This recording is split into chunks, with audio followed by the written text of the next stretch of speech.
मैं बहुत ही इंट्रोवर्ट किस्म का व्यक्ति हूँ।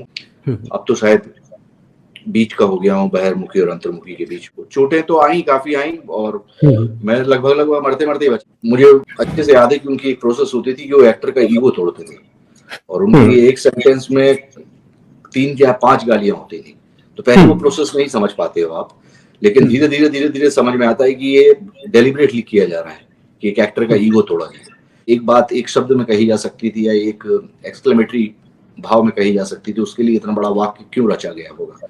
तो राइटर की मंशा क्या है, वो कहना क्या चाहता है, और वो चरित्र जो मैं कर रहा हूँ उसकी शैली और उसकी भाषा कैसी है। हमारी ऑडियंस ऐसी थी कि कभी लाल कृष्ण अडवाणी जी चले आ रहे हैं देखने, कभी सुषमा स्वराज जी चली आ रही हैं, कभी अर्जुन सिंह जी नाटक देखने चले आ रहे हैं, और वो भी दर्शक जैसे ही आते थे। ऐसा नहीं था कि उनके साथ बॉडीगार्ड या वीआईपी हो।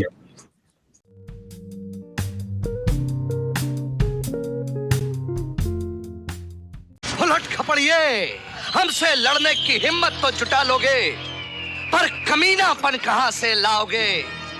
मेरे मन को भाया, मैं कुत्ता काट के खाया, लोमड़ी का दूध पी के पला है ये जगीरा, हमसे ना भिड़ियो। 24 अगस्त को सागर मध्य प्रदेश में जन्मे श्री मुकेश तिवारी सिनेमा और रंगमंच की दुनिया का एक जाना माना नाम है। स्कूली जीवन के दौरान आपने भारत भवन में हबीब तनवीर का नाटक मृच्छकटिकम देखा, जिससे आप इतने प्रभावित हुए कि अभिनेता बनने का ठान लिया।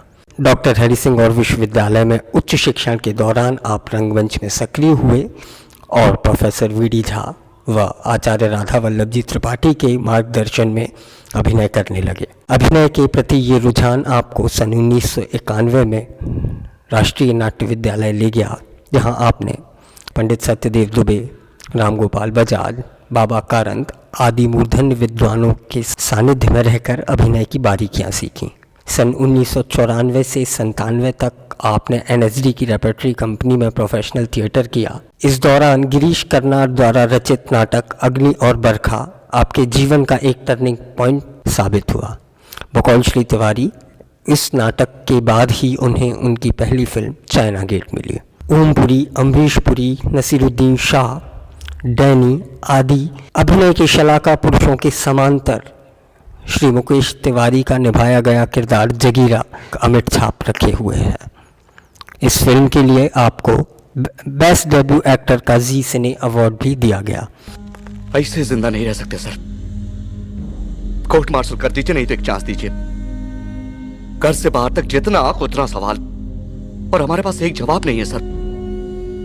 हमसे गलती हुआ है, मगर हम गलत आदमी नहीं है सर। सीना ठोक के नौकरी की आज तक कोई माइकल लाल एक नया पैसा का इल्जाम नहीं लगा। फिल्म चाइना गेट से शुरू हुआ यह सफर अनवरत जारी है और श्री मुकेश तिवारी की अभिनीत फिल्मों की एक लंबी फहरिस्त है, जिसमें जमीन, गंगाजल, अपहरण, चेन्नई एक्सप्रेस, सर्कस आदि महत्वपूर्ण फिल्में शामिल हैं। प्रधाननामा के इस संस्करण में श्री मुकेश तिवारी जी को अपने बीच पाकर हम गर्व एवं हर्ष की अनुभूति कर रहे हैं।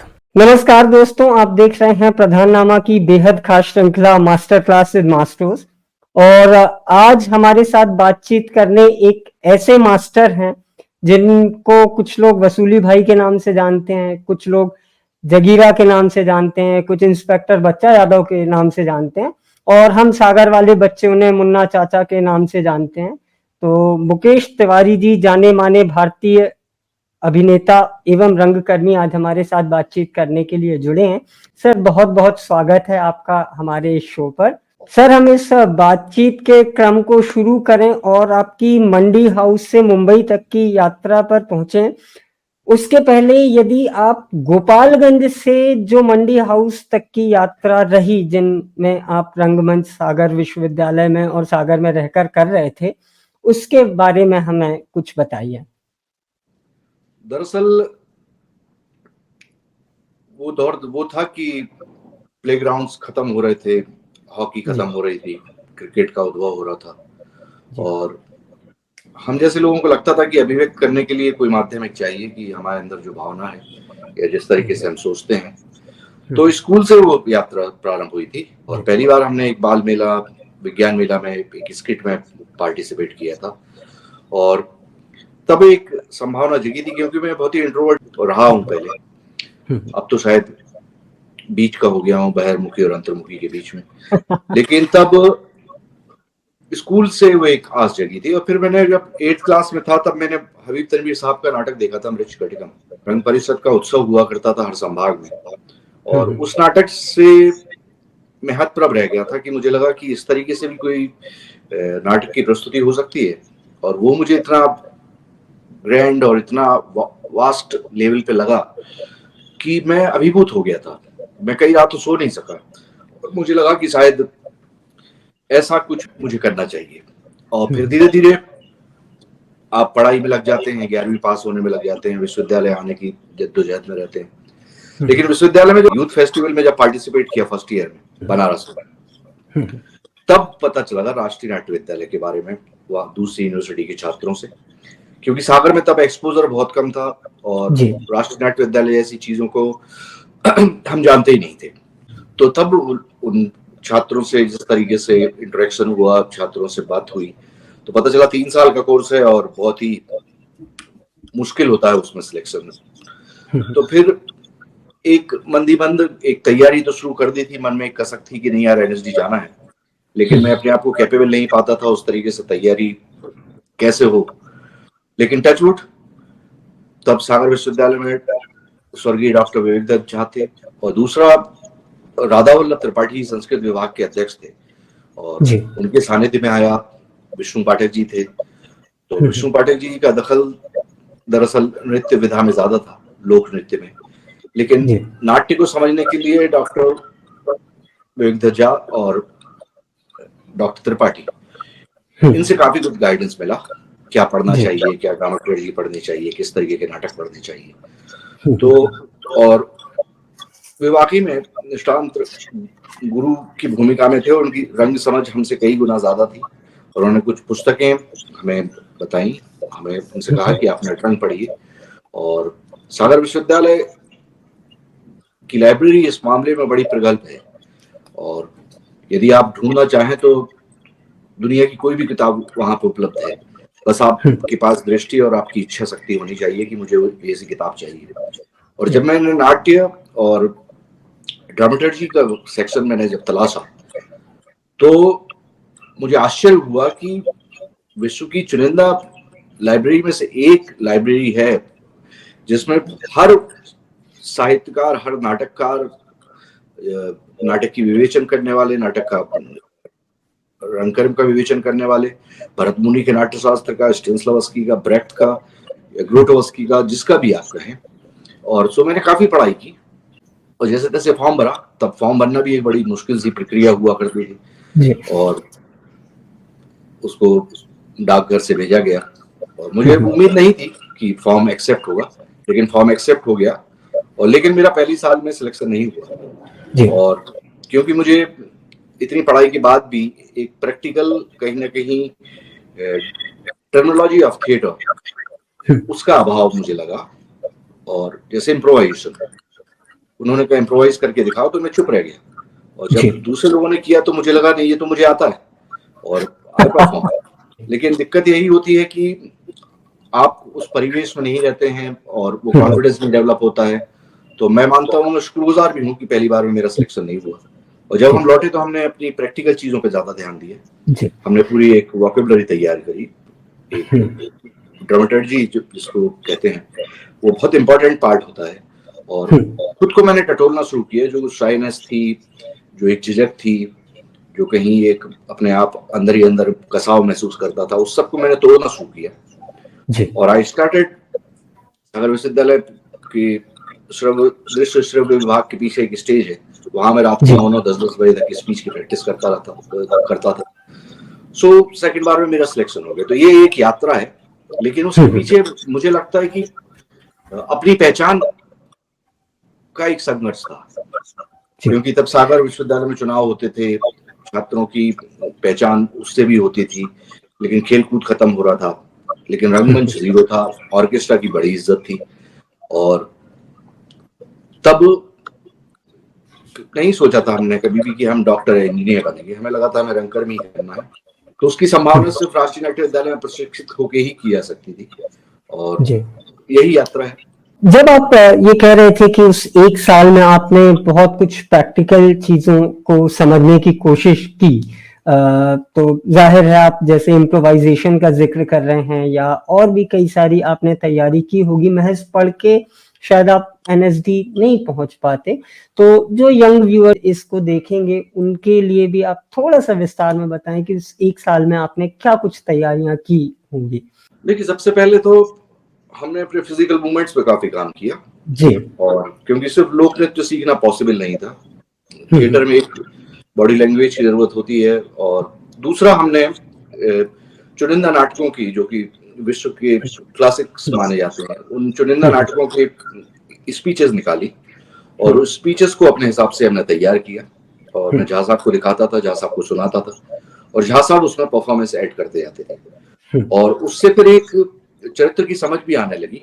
और अलग अलग नाटक के पार्ट थे, कोई शेक्सपियर का कैरेक्टर था, तुगलक था, गिरीश कर्नाड साहब का प्ले था और कुछ एकांकी थे, उपेंद्र नाथ रस्क जी के एकांकी के कुछ हिस्से हमने लिए थे। छोटे छोटे पार्ट्स थे, कुछ लंबी स्पीचेस थी और उनकी प्रिपरेशन करते थे। सो टीचर्स, झा साहब या त्रिपाठी जब मुलाकात होती थी तो वो बोलते थे विदूषक ट्राई करो। संस्कृत नाट्य परंपरा में विदूषक बड़ा महत्वपूर्ण होता है और तो हमने विदूषक भी ट्राई किया। तो एक तरफ गंभीर तुगलक था, एक तरफ उपेंद्र नाथ रस्क के आम जीवन के किरदार थे, मध्यम वर्गीय परिवारों से आए हुए वो किरदार थे, दूसरी तरफ एक विदूषक था।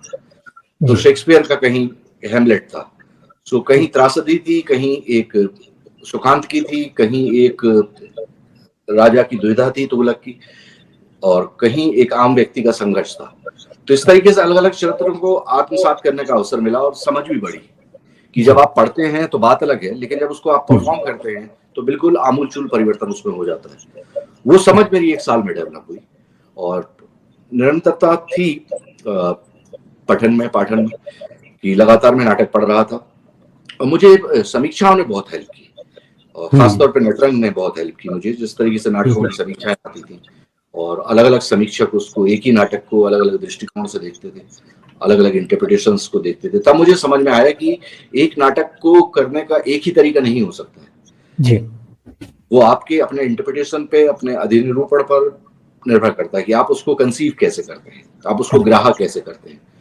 और वो ग्राह्य करने की क्षमता आप में तभी आती है जब आप अपने समाज में देखते हैं, चरित्रों को देखते हैं, उन चरित्रों का विश्लेषण करते हैं और आप अपने अंदर वो संभावना देखते हैं कि आपके अंदर आइडेंटिफिकेशन की गुंजाइश है क्या, आप उस चरित्र में ऐसा क्या है जो आप अपने आप में पाते हैं या आप में ऐसा क्या है कि उस चरित्र से मेल खाता है। और कई बार ऐसा होता है कि दोनों एक दूसरे से मेल नहीं खाते। तो इस तरीके से परमिटेशन कॉम्बिनेशन टाइप की स्थिति थी। तो अलग अलग तरीके से एक्सप्लोरेशन किया गया और हमने बुंदेली पे भी काम किया और हमने एक प्ले था भगवत अज्जिगम, संस्कृत का नाटक है, बोधायन जी का बहुत फेमस नाटक है।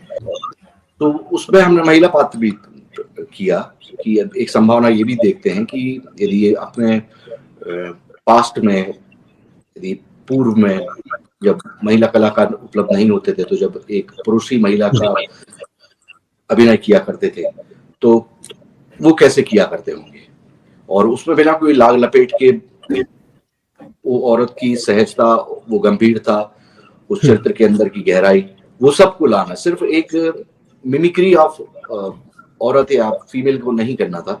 वो निश्चित तौर पे अपने अंदर के जो एक स्त्रीत्व है उस स्त्रीत्व को जगाते हुए उस चरित्र की रचना करनी थी।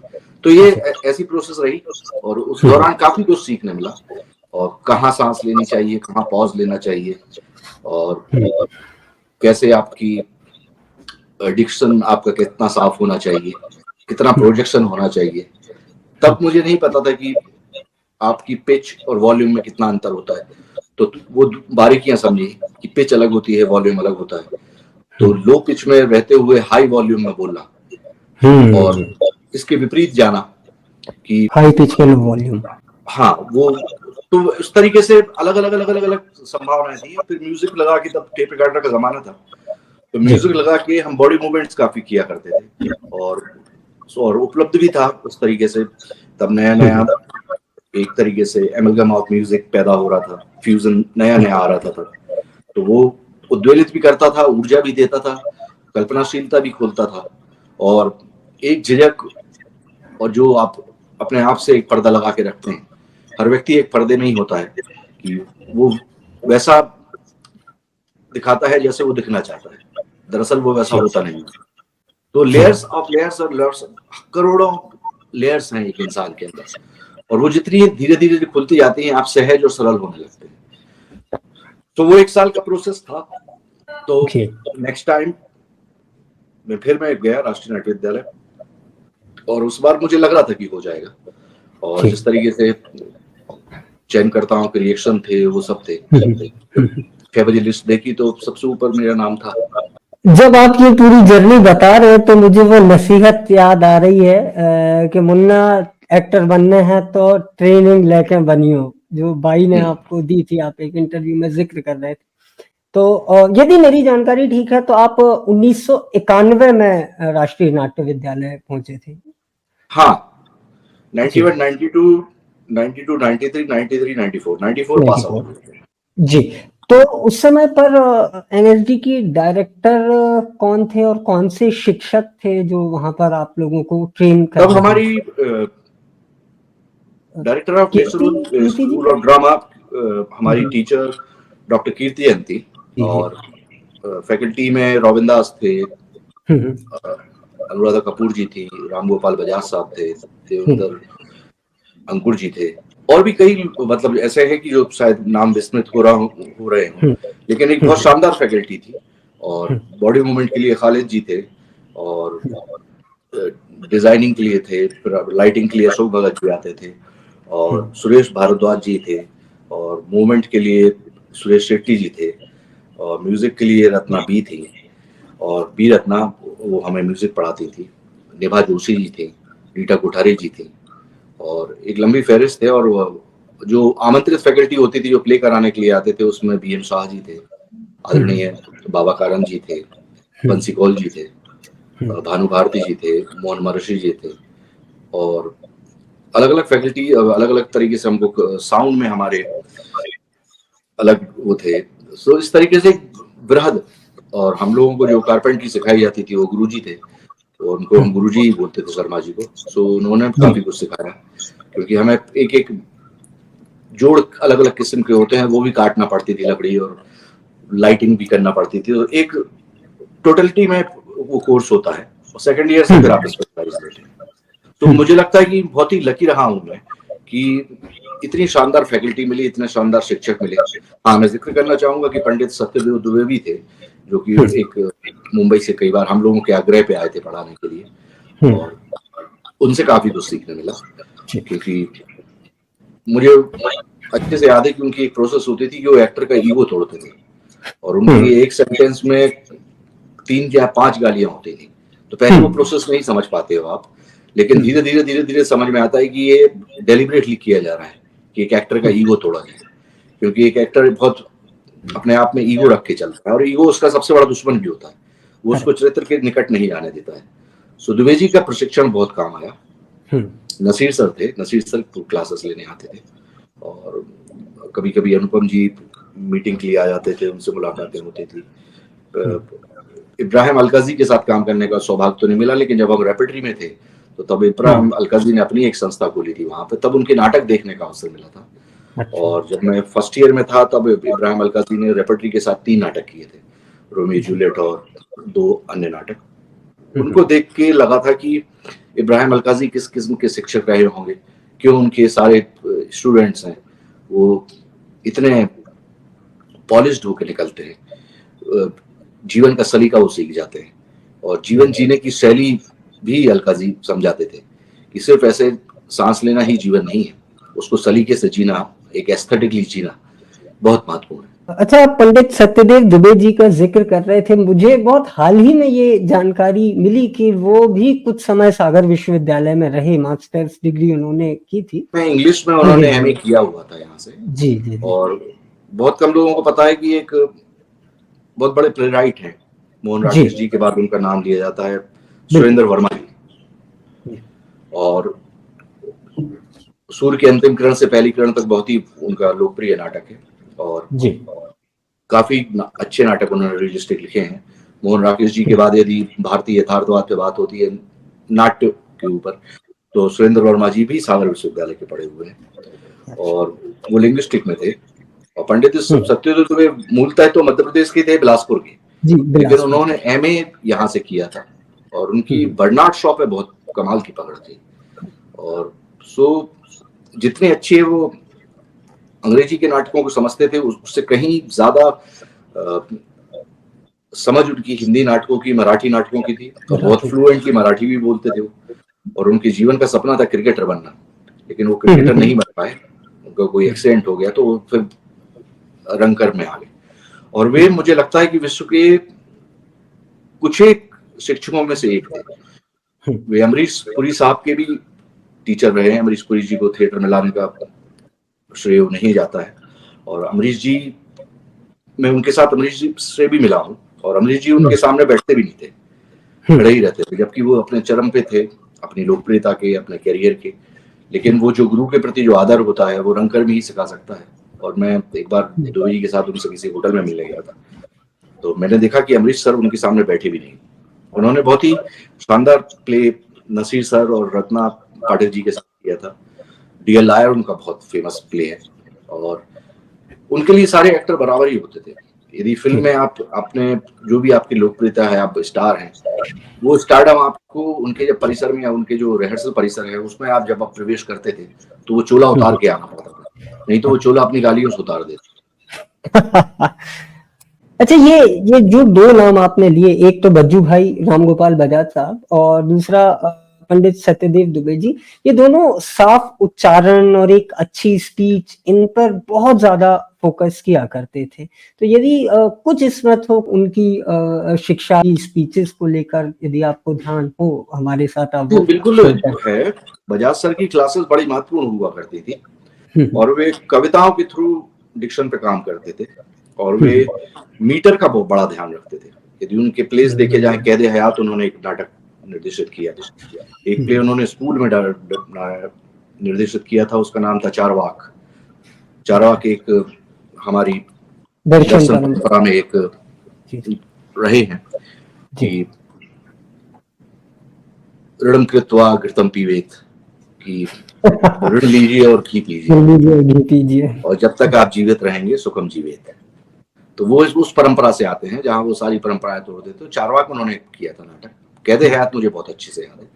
और कैदे हयात एक सुरेंद्र वर्मा जी का प्ले है वो, और कैदे हयात की उर्दू है, जिस तरीके से उसमें अल्फाजों का प्रयोग है, तो जिस तरीके से रिहर्सल कराते थे मीटर्स में, और कहीं से नहीं लगता था कि इतनी क्लिष्ट भाषा वहां पे बोली जा रही है।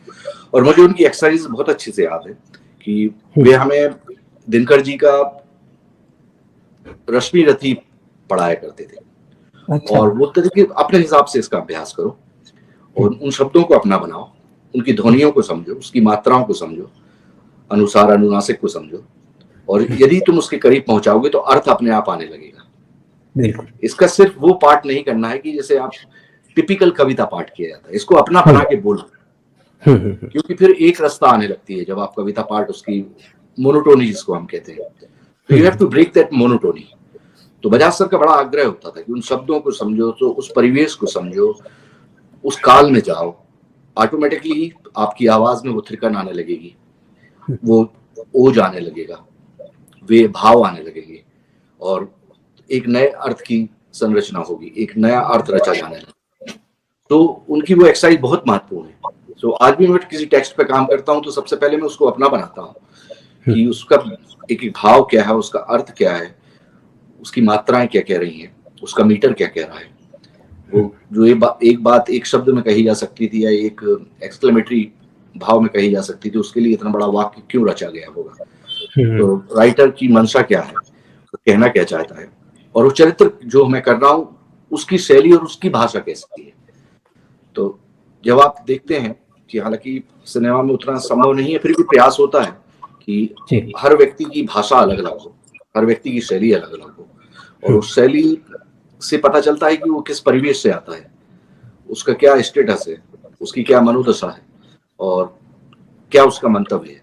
क्योंकि बहुत महत्वपूर्ण है एक मंतव्य का होना।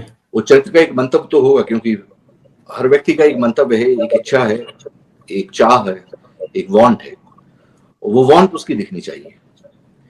तो तब वो चरित्र सहज, सजग और लोगों को अपने पास का महसूस होने लगता है। तो उनकी एक्सरसाइज अभी भी काम आती है। जैसे पंडित सत्यव्रत दुबे की बहुत ही महत्वपूर्ण एक्सरसाइज है जो कि उनके साथ ही विलुप्त हो गई, क्योंकि उसके बाद बहुत सारे लोगों ने उस पर काम नहीं किया, लेकिन मैं अभी भी उस पर काम करता हूँ। उनकी एक एक्सरसाइज थी फोकस एक्सरसाइज, कि यदि आप फोकस में हैं और तो आपका 50% कैरेक्टराइजेशन हो जाता है। फोकस मीन्स वो कैरेक्टर का फोकस, क्योंकि हम जब अभिनय करते हैं तो हम देखने की एक्टिंग करते हैं। वस्तुतः उससे ज्यादा आसान बात यह है कि हम देखें। हम आंखों में आंखें डाल के संवाद बोलने से डरने लगते हैं, हम इंटरेक्ट करने से डरने लगते हैं। और जीवन में भी होता है कि हम देखने की एक्टिंग कर रहे होते हैं, लेकिन हम एक सेकंड बाद पूछेंगे यार आपके सामने से कौन गुजरा था, तो आपको याद नहीं होता, क्योंकि आपने उसको देखा ही नहीं होता है। सो उस फोकस पे उनका बहुत ज्यादा काम था और मुझे उस एक्सरसाइज से बहुत फायदा हुआ। मैं अभी भी कहीं फंसता हूं तो मैं फोकस एक्सरसाइज की तरफ जाता हूं, और वो किसी व्यक्ति के साथ नहीं होती वो एक्सरसाइज। वो सिर्फ आपको अनेक बिंदु, आपको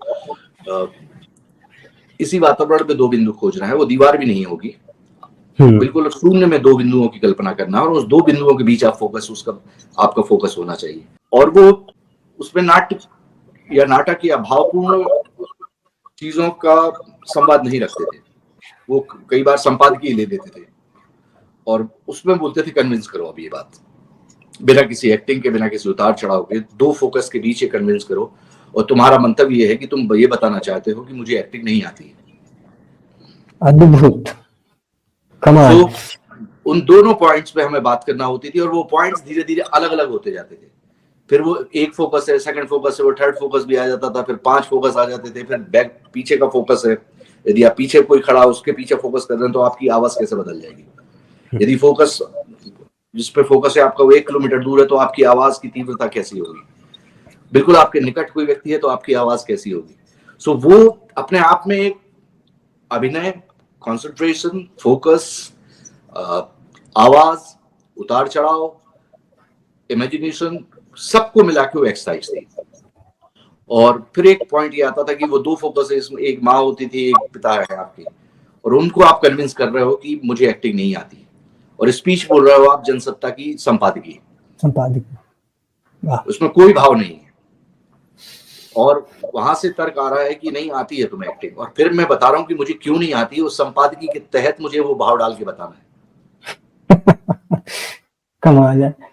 सो ये एक्सरसाइज, और ये एक्सरसाइज नहीं थी, ये घंटों चलने वाली एक्सरसाइज थी जी। और इसके बाद कई बार होता था कि कुछ लोग रोने लगते थे फवक फवक के, कुछ फेंट हो जाते थे, और इसलिए वो एक्सरसाइज पंडित सत्यव्रत हमेशा कहते थे कि किसी गुरु के सानिध्य में की जानी चाहिए, क्योंकि मनोवैज्ञानिक दुष्प्रभाव उसका हो सकता है। और आप जब एक आर्टिस्टिक फील्ड में होते हैं तो ये तो मान के चलिए कि आपका मनोवेग सामान्य नहीं होता है, आपका मनोभाव सामान्य नहीं होता है। आप बहुत सेंसिबल फील्ड में होते हैं, आप बहुत ही संवेदनशील इलाके में हैं, वो परिसर में हैं या सर्किल में हैं। तो इसको मुझे नहीं लगता कि यदि कोई इंटरव्यू सुने या उसको स्वयं ट्राई करनी चाहिए, क्योंकि मैंने अभी सिर्फ ऊपरी तौर पे एक्सरसाइज बताई, इसकी कई कई कई लेयर्स है। सो उत्साह में इसको ऐसे ट्राई ना करें, इसका सुपरविजन होना चाहिए और पूरा उसका एक माहौल तैयार होना चाहिए। और वो एकदम न्यूकमर कर भी नहीं सकते वो एक्सरसाइज। वो एक्सरसाइज हम लोगों को 3rd ईयर में कराई गई थी उन्होंने, क्योंकि उनका ये कहना था कि 1st ईयर का स्टूडेंट इसको समझ भी नहीं पाएगा। 2 सालों का अनुभव, 2.5 सालों का अनुभव के बाद जो आपका संघर्ष होता है, जो आपकी वाहपो होती है, जो आपकी जद्दोजहद होती है, जब आप अपने आप से जूझ रहे होते हैं, आप अपने आप को खोज रहे होते हैं। और कई बार स्कूल में भी ऐसा होता है कि आपको वो रोल नहीं मिलता जो आप सोच रहे होते हैं। आप सोच रहे होते हैं कि मुझे हैमलेट मिलेगा, लेकिन आपको दरबारी का रोल मिल जाता है और आपके हाथ में सिर्फ तलवार होती है, भाला होता है। लेकिन वो पार्ट ऑफ द ट्रेनिंग है कि हैमलेट एक को ही मिलेगा, लेकिन ठीक है आप डिजर्व करते होंगे व्हाटएवर, लेकिन दरबारी का रोल भी आपको उतनी शिद्दत के साथ करना पड़ेगा, जो कि आपको सिखाता है कि कभी यदि आपको छोटा रोल जीवन में मिलता है तो उसको भी आप उतनी शिद्दत के साथ करें कि उसकी एक पहचान बन जाए। ये बड़ी महत्वपूर्ण बात आपने कही। अच्छा, जब आप राष्ट्रीय नाट्य विद्यालय में प्रशिक्षण ले रहे थे, तभी समांतर रूप से सागर में अन्वेषण ग्रुप भी मेरे ख्याल से सक्रिय हो चुका था। हाँ हाँ, पहले ही किया था, क्योंकि जब हम लोग स्कूल में थे तब उसकी स्थापना की थी 11वीं 12वीं में। और अच्छा। टाइटल, हाँ, गोपालगंज में उसका नाम मैंने ही रखा था, अन्वेषण थिएटर ग्रुप, क्योंकि अच्छा। अन्वेषण करके तब टीवी DD1 पे एक प्रोग्राम अन्वेषण आता था।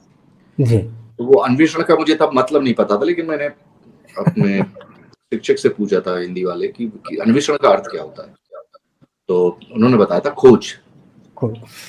और तब मुझे बड़ा प्रभावित करने वाला टाइटल लगा था, और मुझे लगा रंगकर्म के लिए एक बहुत ही सटीक ये नाम हो सकता है, क्योंकि आप खोज ही रहे होते हैं। कहीं आप ऑडियंस खोज रहे होते हैं, कहीं आप अपने आप को खोज रहे होते हैं, कहीं सामंजस्य खोज रहे होते हैं, कहीं सो खोज ही है वस्तुतः जो जीवन को इंटरेस्टिंग बनाती है। और यदि खोजने के प्रति आप लालायत हैं, खोजने के प्रति यदि आप गंभीर हैं, तो खोज बहुत नई नई चीजों से आपका साबका कराती है, एक नए नए यथार्थ आपके सामने लाती है। और जीवन एक ऐसी चीज है जिसमें हर पल एक नया यथार्थ जन्म लेता है। सो कल्पना का यथार्थ से टकराना भी एक खोज है, कि आप अपने कल्पना लोक में रहते हैं, लेकिन यथार्थ आपको जागृत करती है और आपकी कल्पनाशीलता को भी प्रगाढ़ करती है। तो फिर पहला नाटक हमने डायरेक्ट किया था, उसमें कोर्ट मार्शल। तो तब हम सेकेंड ईयर में थे, और वो एक पहला प्रोसिनियम प्ले था, जिसको full music, full lighting, full costume and 1 महीने की रिहर्सल में कराया गया था। और मेरा उसमें ये कहना था कि मैं सिर्फ ऐसे ऐसे चरित्र ढूंढ के लाया था कि जिन्होंने इनेक्ट किया नहीं है कभी। क्योंकि मुझे उसकी पर्सनालिटी बस चाहिए थी उसमें, क्योंकि बाकी तो उसमें लिखा हुआ कथ्य क्या था, जो है कथानक है, जो उसके संवाद है, वे बहुत अच्छे से बुने गए थे, बहुत अच्छे से लिखे हुए थे। तो मुझे वो पर्सनालिटीज चाहिए थी डिफरेंट डिफरेंट, क्योंकि जीवन में कई बार होता है कि, और वैसा होना भी चाहिए कई बार, कि जब आप निरंतर अभिनय, निरंतर उस प्रक्रिया में जुड़े रहते हैं, तो समटाइम्स आप चित्र से न्याय भी नहीं कर पाते यदि आपको अच्छा डायरेक्टर ना मिले तो, क्योंकि एक्टर कई बार अपने आप को चरित्र पे थोपने लगता है। वहां एक बड़ी मुश्किल पैदा हो जाती है। वो एक सुविधा, अपना कन्वीनियंट जोन खोजने लगता है, उसके लिए बड़ा आसान लगता है, हम तो उसको ऐसे कर देंगे, हमें ऐसा ही करते हैं। तो फिर वो नाटक की नवीनता, नाटक के अंदर का जो कथ्य है और उसके अंदर का जो जुज है, वो नहीं निकल पाता है। तो उसमें बहुत सारे लोग ऐसे थे जो फर्स्ट टाइम इनेक्ट कर रहे थे, और हालांकि वो कोई संगीत से जुड़ा हुआ था, कोई नृत्य से जुड़ा हुआ था, कोई ऑर्केस्ट्रा से जुड़ा हुआ था, कोई पत्रकारिता से जुड़ा हुआ था। लेकिन हमने उसकी कास्टिंग ही इस तरीके से की थी कि एक इनके लिए भी चैलेंज होगा, एक नवीनता भी आएगी, दर्शकों को भी नवीनता लगेगी। और मैं उनकी साइकोलॉजिकल स्टडी मैंने बहुत अच्छे से की थी, कि मैं जानता था कि इसके अंदर ही क्या चल रहा है, तो ये चरित्र में चीजें आ सकती हैं। एट दैट टाइम लोगों ने बहुत अप्रिशिएट किया था, और हमें अच्छे से याद है कि हम लोगों ने 100 200 रुपए आपस में इकट्ठे किए थे सारे लोगों ने, और PTC जो नाट्यगृह है उनका, पुलिस ट्रेनिंग कॉलेज परकोटा पे, वहां पे हमने किया था। और इसमें सब आमंत्रित लोग थे, हमने कार्ड छपवाए थे और सब लोगों को आमंत्रित किया था। और ये हमारा आग्रह इसलिए भी था कि हम उन्हें आमंत्रित करके पहले दिखाएं तो सही कि हम किस किस्म का नाटक कर रहे हैं, किस किस्म का रंगकर्म कर रहे हैं, तब हम उनसे कहीं कह सकते हैं कि अगले नाटक का आप टिकट खरीदिएगा जी। सो पहला एक तरीके से शोकेस था वो, और उसकी सफलता ने एक नया दर्शक वर्ग तैयार किया सागर में। और मेरा हमेशा मानना रहा है कि यदि रंगकर्म निरंतर होता रहता है तो दर्शक की कभी कोई कमी नहीं होती है, बस निरंतरता की कमी हो जाती है, इसलिए दर्शक टूट जाता है। और आप अभी टिकट का जिक्र कर रहे थे, तो मुझे कुछ मतलब सुनी बातें जो मेरे गुरु और आपके साथी जो रहे हैं, राकेश जी और भी लोग, वो बताते हैं कि आपका दूसरा प्ले जो 96-97 के आसपास हुआ था, शायद मुख्यमंत्री, जो आपने डायरेक्ट किया था, वो टिकट बेचकर हुआ था, और उसकी टिकट इतनी ज्यादा बिक गई थी कि ब्लैक तक में बिक रही थी, फिर भी उसकी डिमांड ज्यादा थी। तो उस प्ले के बारे में आप थोड़ा सा हमें बताएं।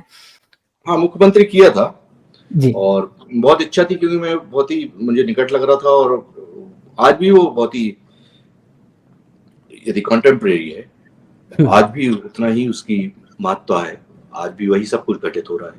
क्योंकि जिस तरीके की राजनीतिक महत्वाकांक्षाएं होती हैं वो बहुत पहले आचार्य चतुर्सेन लिख चुके थे।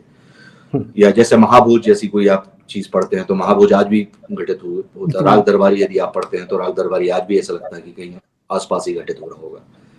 तो वही खूबसूरती मुख्यमंत्री नाटक की थी।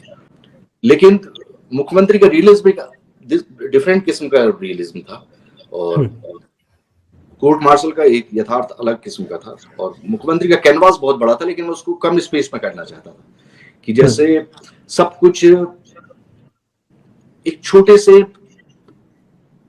रूम में सब कुछ घटित हो रहा है। पूरी पॉलिटिक्स, घर की पॉलिटिक्स, घर का टूटता जाना, राजनीतिक दलों का टूटता जाना, राजनीतिक महत्वाकांक्षाओं का बढ़ता जाना, मैं उसमें बहुत ग्रेंजर नहीं लाना चाहता था। सो बहुत ही सिंपलिस्टिक हमने उसमें रखा था।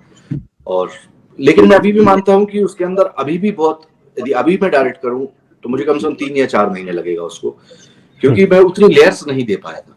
लेकिन तब तक लोगों तक, दर्शकों तक ये पहुंच चुकी थी कि नहीं यार, अन्वेषण के प्लेस बहुत अच्छे होते हैं। और बेतहाशा टिकट बिके थे। और उस टिकट बिकने के बाद तब मुझे लगता है 96 में करीब 10-12 हजार रुपए बचे थे। क्या बात है। और 10-12 हजार रुपए में हमने कहा था कि इससे हम लाइट्स खरीदेंगे, क्योंकि हमारे पास लाइट्स नहीं थी सागर में तब। और उसमें करीब हम 5 या 6 स्पॉट लाइट्स खरीद के लाए थे दिल्ली से। तो एक तरीके से वो शुरुआत थी कि सामान भी हम जोड़ेंगे। और एक बड़ा भावुक पल भी था कि तब मैं पास आउट होने वाला ही था। तब मैंने अपना मेकअप बॉक्स जो मेरे पास राष्ट्रीय नाट्य विद्यालय का था, तब मैंने अन्वेषण को दिया था कि इसको अच्छे से रखना। ऐसी छोटी छोटी चीजें जोड़ के हम अपनी प्रॉपर्टीज बनाएंगे, अपनी लाइट्स बना लेंगे, अपनी ड्रेसेस बना लेंगे, अपने सेट का सामान हो जाएगा। सो एक मुझे लगता था कि ये अपने पैरों पे खड़े होने की शुरुआत थी। और उसमें मतलब इसका श्रेय मुझे नहीं जाता है, उन पूरी टीम को जाता है। और बड़ी विशाल टीम थी तब, और उस पूरे टीम के प्रत्येक सदस्य को जाता है, क्योंकि सबका मनोयोग ही एक बड़े सफल आयोजन को की ओर ले जाता है। तो मुख्यमंत्री सफलता है असफल ये मुझे नहीं पता, लेकिन एक प्रयोग के तौर पे दर्शक के लिए एक नया कलेवर जरूर था। एक नए चीज में हम प्रवेश कर रहे थे कि 3 घंटे का नाटक का प्रस्तुतिकरण और उसको दर्शक चुपचाप देखता रहे। तो वो एक बहुत बड़ी महत्वपूर्ण प्रक्रिया थी। और मेरा जो मानना है कि आप निरंतरता रखते हैं और सादगी रखते हैं, और यदि आप अपने रंग कर्म के प्रति या अपनी स्क्रिप्ट के प्रति, अपने कलाकारों के प्रति यदि ईमानदारी और स्वच्छता का भाव रखते हैं तो दर्शक उसको कभी नहीं नकारता है। जी, बहुत बढ़िया। फिर इसके बाद आप रंगमंडल में जो एनएसडी की रेपर्टरी कंपनी थी उसमें भी काफी टाइम, मेरे ख्याल से 5-6 साल तक आप उसमें सक्रिय रहे होंगे। 5-6 साल तक रहता तो बर्बाद हो जाता। वो मैं 3 साल तक ही रहा। अच्छा, 3 साल ही थे।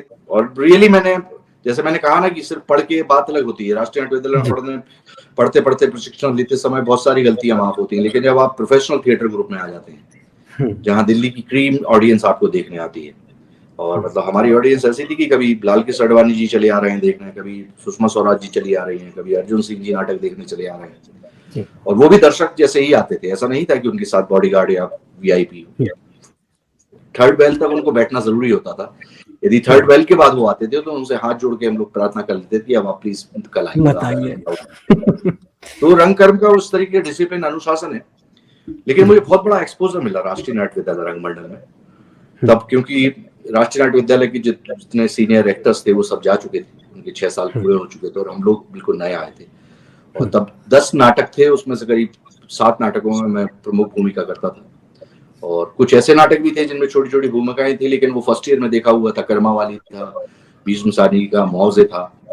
और तो एम.के. रैना जी के साथ भी काम किया, प्रसन्ना जी के साथ काम किया, उनके साथ बहुत मन था। और वो प्रसन्ना जी के साथ काम करना एक टर्निंग पॉइंट था। तब हमने गिरीश कर्नाड जी का प्ले अग्नि और बरखा करके है, और उसका वर्ल्ड प्रीमियर किया था हम लोगों ने। पहली बार वो किसी रंगमंडल या किसी ग्रुप के द्वारा पहली बार वो प्रस्तुत किया जा रहा था। और मुझे याद है कि प्रसन्ना जी ने वो 14x28 के स्टेज पे उसको डिजाइन किया था। वो भी बहुत बड़े कैनवास का प्ले है, लेकिन उस प्ले ने मेरी जिंदगी बदली। उस प्ले की बदौलत ही मुझे चाइना गेट मिली। और वो प्ले मुझे लगता है कि जो रंगकर्म करने वाले लोग हैं या जिनकी कला के प्रति या साहित्य के प्रति अभिरुचि है या ना भी, तो वो नाटक जरूर पढ़ना चाहिए। हालांकि वो है पाठ्यक्रम में, एमए इंग्लिश में भी उसका अंग्रेजी अनुवाद पढ़ाया जाता है। खैर, अब जब बात चाइना गेट की भी आ गई और गिरीश कर्नाड जी की भी, इस सेशन के बिल्कुल शुरू में आपने तुगलक नाटक का जिक्र किया था कि वो सब आप पढ़ रहे थे, फिर अग्निवर्षा आप कर रहे थे और चाइना गेट आ जाती है। और बहुत कम बात चाइना गेट को लेकर लोग गिरीश कर्नाड जी के बारे में करते हैं। छोटा सा ही कैमियो था उनका, मुझे जितना इसमें थे, फॉरेस्ट ऑफिसर जिससे बिल्कुल कहानी की शुरुआत होती। तो उनके साथ as an actor screen share करने का जो एक्सपीरियंस था, क्योंकि बाकी लोगों के बारे में तो आप तमाम इंटरव्यूज में बात कर चुके हैं, गिरीश जी के साथ अनुभव कैसा रहा होगा? मैं बड़ा आह्लादित था कि जिनका प्ले आपने पढ़ा हो, अग्निवर्षा पढ़ा हो, फिर मतलब किया हो, तुगलक आपने पढ़ा हो, उनके जितने भी नाटक सब पढ़े हुए हैं, और नागमंडलम हो, वे अद्भुत लेखनी के स्वामी थे। बहुत सामाजिक, राजनीतिक, सांस्कृतिक समझ रखने वाले अद्भुत लोग थे। और मुझे लग रहा है कि जब उनको मैंने सुना कि गिरीश कर्नाड जी के साथ नेट करना है, तो मैं आह्लादित हो गया और मुझे ऐसा लगा जैसे कोई काल्पनिक बात सी हो रही हो, सपना जैसे पूरा हो रहा हो, कि एक व्यक्ति जिनके नाटक आप करते रहे हैं, जिनसे आप उनके स्पीचेस सुनते रहे, उनके साथ एनेक्टमेंट करना है। और मैंने तब देखा कि वो उस आयु में भी दौड़ रहे थे और बहुत कठिन सीन था। और एक चलते सीन में जब मैं पीछे से उनके घोड़े से आता हूँ तलवार लेके, तो सडनली एक बीच में पत्थर आ गया और पत्थर से टकरा कर वो गिर पड़े और उसके बाद तुरंत वो खड़े भी हो गए। तो वो एक सीखने वाली बात थी कि कई बार होता है कि आप इतने बड़े साहित्यकार होते हैं, रंगकर में इतना बड़ा नाम होता है, पूरा विश्व आपके सामने आपको मान्यता दे रहा होता है, कभी कैम्ब्रिज में, कभी ऑक्सफोर्ड में आप लेक्चर्स दे रहे होते हैं, वर्ल्ड की सारी टॉप यूनिवर्सिटीज में आप गेस्ट लेक्चर दे रहे होते हैं, लेकिन एक अभिनेता के तौर पे गेस्ट अपीयरेंस के रोल पे आप कर रहे हो, तो भी उतनी ही निष्णांत, उतनी ही लगन के साथ वो कर रहे थे। वो चीज सीखने मिली। और मैं गया, मैंने बरखा मैंने किया था, बोला यार मुझे पता है, मैंने रिव्यू पढ़े हैं और बेस्ट ऑफ लक। वो 2 ही दिन के लिए आए थे, लेकिन वो आशीर्वाद, मतलब मुझे लगता कि एक जैसे एक आपका सपना पूरा हो गया। जब उनको मैंने पहली बार सामने और इनेक्ट किया, तो मुझे लगा जैसे मैं सपना देख रहा हूँ। सो ये कलात्मक दुनिया में संभव है कि जो आपने सोचा होता है वो आपके साथ घटित हो रहा होता है। तो बस वही है मनोयोग के साथ। हालांकि उनका बहुत महत्वपूर्ण रोल होने के बाद भी, क्योंकि अब वो थोड़ी लंबाई कम थी कैरेक्टर, लेकिन बहुत महत्वपूर्ण था। और उनकी प्रेजेंस ही काफी थी, कि प्रेजेंस होना सेट पे गिरीश कर्नाड साहब की, तो सब लोग ही मतलब एक तरीके से पूरा रंग मंडल और रंग कर्म का और रंगमय माहौल हो जाता था। अच्छा, इसी में एक सीन की और बड़ी बात होती है जिसमें आप और नसीर सर का फाइटिंग सीन है, कि लोग बताते हैं बड़ा इतना नेचुरल था, आप लोग जख्मी भी हो जाते थे उस सीक्वेंस में, and so on and so forth. तो वो क्या कहानी है, थोड़ा सा यदि आप वो असली में नसीर सर ने कहा था कि इसको नेचुरल रखते हैं जी, और रियल फाइट रखते हैं, इसमें गुत्थम गुत्था जो होते हैं, और बोले कि वो कर लेंगे हम। तो उनको मेरे ऊपर विश्वास था, मुझे उनके ऊपर विश्वास था, और एक्चुअली वो कोऑर्डिनेशन था। लेकिन चोटें तो आई, काफी आई, और मैं लगभग मरते मरते ही बचा था, क्योंकि वो नीचे पूरी सॉ डस्ट बिछाई गई थी, जो कि मिट्टी जैसी दिखती है। और सो एक जगह नसीर सर मुझे ऐसे लेके नीचे दबाते हैं सॉ डस्ट में, लेकिन मैं बिल्कुल भी इस तरीके से थिएटर में कभी अनुभव नहीं था। जिस गति से मेरी सांस छूटी, उसी गति से मैंने सांस मुंह से अंदर दी, और वो सॉ डस्ट जाके पूरे गर्दन में मेरी जमा हो गई। अब सांस लेना मुश्किल हो गया, और मुझे मतलब अबाउट टू डाई, मतलब पूरे आंखों में से आंसू निकल रहे हैं, और सांस निकाल रहा हूँ, पूरा नहीं हो रहा, आवाज भी नहीं निकल रही है। फिर कैसे पीछे से ठोका गया, ऐसे उंगलियां डाल के मैं निकाल रहा हूँ वो। सो वो एक मतलब बिल्कुल ऐसा लगा था कि बस फ्यू सेकेंड्स ही हैं जीवन के, क्योंकि अंधेरा छाने लगा था, आंखें लाल हो चुकी थी, मतलब बिल्कुल एवरीबॉडी वाज वरीड। कोई पानी ढक, लेकिन पानी अंदर जा नहीं रहा है, वो यहाँ से अटक के बाहर आ रहा है पानी। तो वो एक सीखने वाली चीज थी कि आप आवेश में इतने ज्यादा चले जाते हैं कि आप टेक्निकलिटीज भूलने लगते हैं। वो एक तकनीक भी है, वो जिस गति से आप सॉ डस्ट में सांस छोड़ेंगे और उसी गति से मुंह से वापस ले लेंगे तो आप मृत्यु के द्वार तक बिल्कुल पहुंचेंगे। सो बहुत महत्वपूर्ण बात ये है कि acting is 75% technique and 25% is correct emotion. So तकनीक और सही भाव का मिश्रण है अभिनय, ना कि 75% ऑफ इमोशन एंड वो और 25% ऑफ टेक्निक। जैसे एक बड़ा महत्वपूर्ण बात है कि यदि आपको मैं कील दे दूं या मुझे कोई कील दे दे, हथौड़ी दे दे कि इसको ठोको, तो कभी हम सीधे नहीं ठोक पाते। लेकिन कारपेंटर को वो कील दे दो और वो तो एक हथौड़ी मार के उनको सीधी दीवार में हो जाएगी, बिकॉज की ही प्रैक्टिस्ड, ही नो कि उसकी टेक्निक क्या है। हमें लगता है सिर्फ ताकत लगा देने से कील अंदर चली जाती होगी, जबकि वो टेक्निक है कि टक और फिर ठक ठक फिर ठक। तो पहली ठक में ठक जो मारते वहीं से कील टेढ़ी हो जाती है। अभिनय में यही होता है कि हम पहले ही जो ठक करके मार देते हैं वहीं पे आप गलत सिद्ध होने लगते हैं। तो सलाहियत वही है कि आप धीरे धीरे एक चरित्र में एंटर करते हैं, उसके भावों को समझते हैं, उसकी सहजता फुलाते हैं, उसकी सांसें समझते हैं, उसकी मनोभावों को समझते हैं। सो अभिनय, मैं पुनः दोहराना चाहूंगा कि नसीर सर भी यही कहते हैं, ग्रोटोवस्की भी यही कहा करते थे एंड बोलेस्लोवस्की भी यही कहते थे कि 75% of right technique and 25% of correct emotion. तो खैर हम इतनी देर से चर्चा कर रहे हैं, समय का हमें पता नहीं चला। मैं एक आखिरी प्रश्न पूछकर अपनी तरफ से बात खत्म करूंगा। आखिरी प्रश्न जो मैं आपसे जानना चाहूंगा और बेहद मैं समझता हूँ महत्वपूर्ण प्रश्न है कि एंटरिंग इनटू रोल की बात तो हमने काफी कर ली, लेकिन उससे बाहर निकलना, मसलन जगीरा का रोल था, बड़ा एक क्रूर किस्म का वह चरित्र था, उसमें जब आप गए होंगे एक लंबी प्रक्रिया के बाद, तो शायद कुछ समय आपको लगा होगा उस मनोभाव से बाहर निकलने में, या और भी कोई भी चरित्र जब आप करते होंगे तो थोड़ा बहुत वो चरित्र आपके भीतर रह जाता है जिसको निकलने में समय लगता है। उसको कैसे हम ओवरकम करें, क्योंकि कई बार वो हमारी पर्सनैलिटी को ही ओवर पावर कर रहा होता है, हमारा चरित्र वो हम पर हावी होने लगता है। वो उसके बारे में दिस इज ऑल्सो प्रैक्टिस कि आपको वो कई बार जरूरत पड़ती है कई चरित्रों में कि आप उसके अंदर रहते हैं। कई बार जब आप शुरुआत करते हैं तो आप उसी चरित्र में रहते हैं। इसमें 2.5 साल तक मैं जब जगीरा के अलावा कुछ सोच नहीं पाता था जी। लेकिन सिनेमा में कई बार क्या होता है कि जैसे आप डबिंग करते हैं तो धीरे धीरे आप एलिनेट होने लगते हैं। उसी चीज को आप 25 बार देखते हैं ना तो आपको लगता है तो हो चुका है, लेकिन वो दर्शक के मन में प्रभाव रहता है कि अरे नहीं, इसके मन में बसा रहा होगा। लेकिन वो प्रोसेस तक मेरे 2.5 साल तक था। और फिर मैं एलिनेशन वर्ड जानबूझ के यूज कर रहा हूँ कि आप एलिनेट हो जाते हैं, कि रहते हुए भी उससे अलग हो जाते हैं। अलग है कि इतनी बार डबिंग में आप वो देख लेते हो, फिर आप दूसरे तरीके से प्रोसेस में उसको देख रहे होते हैं, फिर कई बार ट्रायल्स में आप फिल्म देख रहे होते हो। तो जब मैंने पहली बार ट्रायल सीन देखे थे चाइना गेट के, तो मुझे लगा था ये किस किस्म की फिल्म है। उसमें क्योंकि बैकग्राउंड म्यूजिक नहीं था, उसमें डबिंग नहीं थी, उसमें एडिटिंग प्रॉपर नहीं थी, तो मुझे बिल्कुल आइडिया नहीं था फिल्म टेक्निक्स का। सो मुझे लगता है कि एक्टर को एक बाउंड्री रखनी चाहिए कि जहां पे वो चरित्र है और जहां पे वो स्वयं है, उसके बीच का एक अंतर उसको ध्यान में रखना चाहिए। और धीरे धीरे अभ्यास हो जाता है। और बहुत कम भूमिकाएं ऐसी होती हैं जहां पे आपको एकदम ही उसमें एंटर करना पड़ता है, कि क्योंकि मैंने कहा ना वो तकनीक बड़ी महत्वपूर्ण है।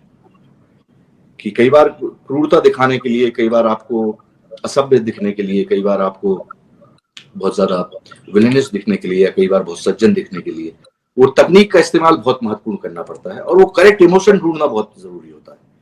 लेकिन तब जोश रहता है, नई फिल्म में आपको पता नहीं होता है, आप पूरा आसमान तोड़ के लाना चाहते हो, और वो जरूरी भी है।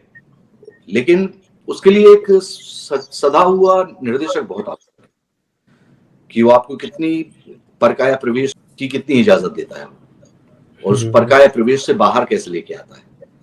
क्योंकि मैं मानता हूं कि जिस तरीके से जिस फील्ड में हम लोग हैं, कलात्मक क्षेत्र में, हम सामान्य तो नहीं है। 9 से 5 की नौकरी कर रहे होते, और हम थोड़े थोड़े असामान्य तो हैं।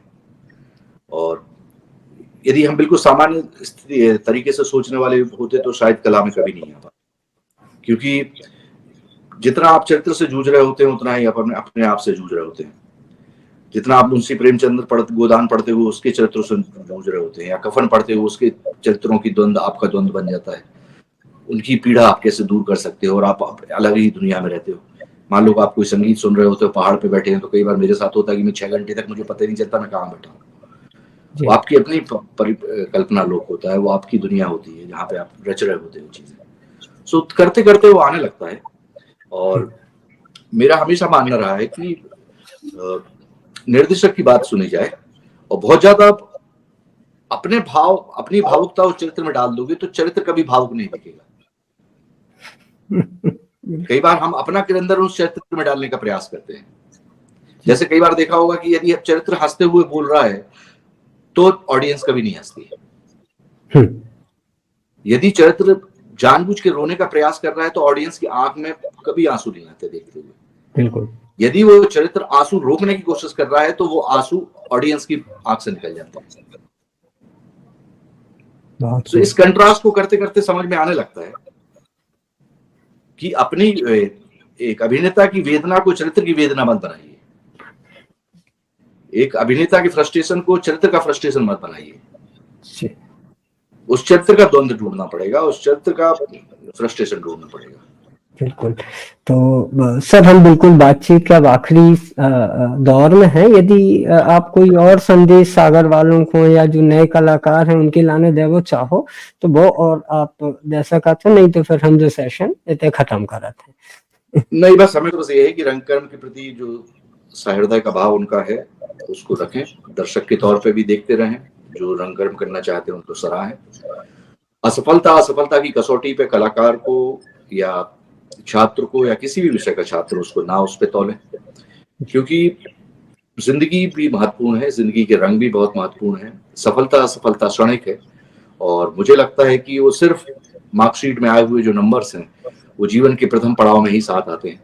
बाद में आपकी गुणवत्ता, फिर आपकी नेक नियत, आपकी काम करने की सलाहियत, आपकी मेहनत और आपका दृष्टिकोण कि अब वो आप काम क्यों करना चाह रहे हैं, सिर्फ जीविका आजीविका के लिए करने चाह रहे हैं या सचमुच आप कुछ रचना चाह रहे हैं।